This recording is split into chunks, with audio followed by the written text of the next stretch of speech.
السيد رئيس حزب التجديد والإنصاف، السادة البرلمانيون، السادة المنسقون الجهويون للحزب، السادة مناضلي ومناضلات حزب التجديد والإنصاف، السادة ممثلي المجتمع المدني، السادة ممثلي الإعلام، السادة الحاضرون الكرام، بادئا ببدء أشكر ساكنة بوجدور قاطبة ومناضلي حزب التجديد والإنصاف والمنسق الجهوي على حفاوة الاستقبال، وشاكر كذلك جميع من حضروا معنا في هذا اللقاء التواصلي. أكيد على أن السيد الأمين العام السيد شاكر الشهبار، مرحبا بك. تحية نضالية، تحية حزبية كذلك لكل أعضاء الحزب. تحية نضالية لكل من ساهر على جمعنا اليوم في مدينة التحدي والصمود. صراحة كنا لا نتخطاو فيها الطريق يا غالي، والحمد لله قعدنا. نحن كشباب صحراوي وكسائر شباب المملكة نمثل جهة واد ذهب القويرة، نحمل أفكارا جديدة لحزب التجديد والإنصاف تحت رعاية ملك حداثي. نؤمن اليوم أن الوقت حان لتحمل الشباب المسؤولية وصنع القرار بالوطن ككل وبأقاليمنا الجنوبية بالخصوص، تماشيا مع ما جاء به الدستور الجديد لتمتيع أقاليمنا الجنوبية وإقليم بوجدور بصفة خاصة. أن أرحب بكم في إقليم التحدي، وأستغل هذه المناسبة التواصلية لأجدد لكم تشبثنا بقيم وأهداف الحزب، والسعي دائما إلى أن نكون حاضرات في كل المحافل والأحداث الوطنية والدولية. إن المرأة وما تشكله من قوة داخل الأمم والشعوب، فإن هي صلحت صلح الأمر كله، وإن هي من قبل في ثنائها وراء كل رجل. أنفسنا أمام إلحاح كبير للحديث عن وضع الشباب في خضم هذا التحول الذي تعرفه بلادنا بشكل عام والمنطقة الجنوبية بشكل خاص. فوضع الشباب إن تحدثنا عن شقه الأساسي وهو الشق التربوي التعليمي، نجده يفتقد إلى عدة مكونات أساسية تخدم أساس تكوينه، ونخص بالذكر المعاهد والجامعات رغم وجود نواة يتيمة في إقليم السمار وهي غير كافية.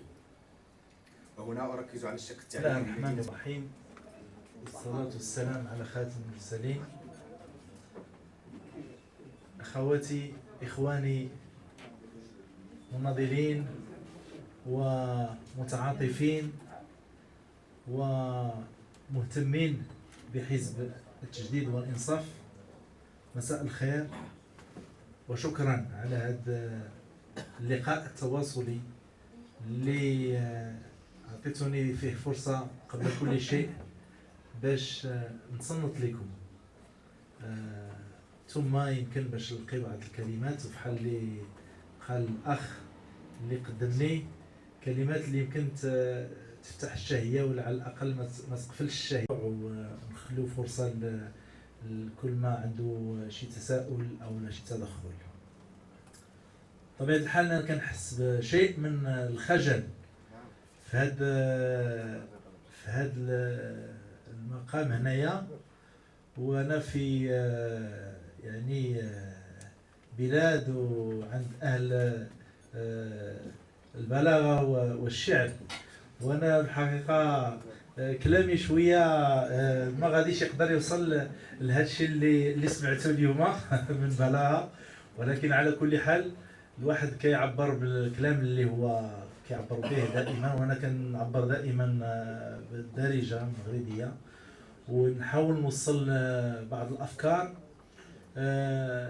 وكنظن ان اللي هو اساسي بيناتنا وهو ان هذا اللقاء اللي هو تواصلي نتكلموا كيف ما كنبغيو دائما نتكلموا مع الأقرباء ومع أفراد العائلة لما كنبغيو نقولوا كلام حق ولما كنبغيو نوصلوا ونبلغوا واحد الكلام باش تكون فائدة متبادلة. حنا اليوم جينا لمدينة بوجدور، مدينة التحدي والصمود فعلا، لأن جينا باش نواكبوا ونزكيو إن شاء الله واحد الانطلاقة جديدة بالنسبة للحزب في الأقاليم الجنوبية. وهذه الانطلاقة انطلاقة التحدي بديناه ماشي اليوم. حزب التجديد والإنصاف بدأ في 2002 لما بعض الإخوة والأخوات قرروا يأسسوا واحد الحزب، ومن بينهم بعض الناس اللي حاضرين معنا اليوم، ماشي على أساس ديال الأحزاب التقليدية، يعني السياسة اللي كنعرفوها في المغرب منذ عدة سنوات، منذ يمكن الاستقلال، فين كاين واحد القاطعة ما بين النخبة اللي كتمارس السياسة واللي عندها القرار والآخرين، بمعنى الأغلبية الساحقة ديال المغاربة اللي كيواكبوا هذه السياسة بلا ما يكونوا هما كيتحملوا المسؤولية في ذاك القرار.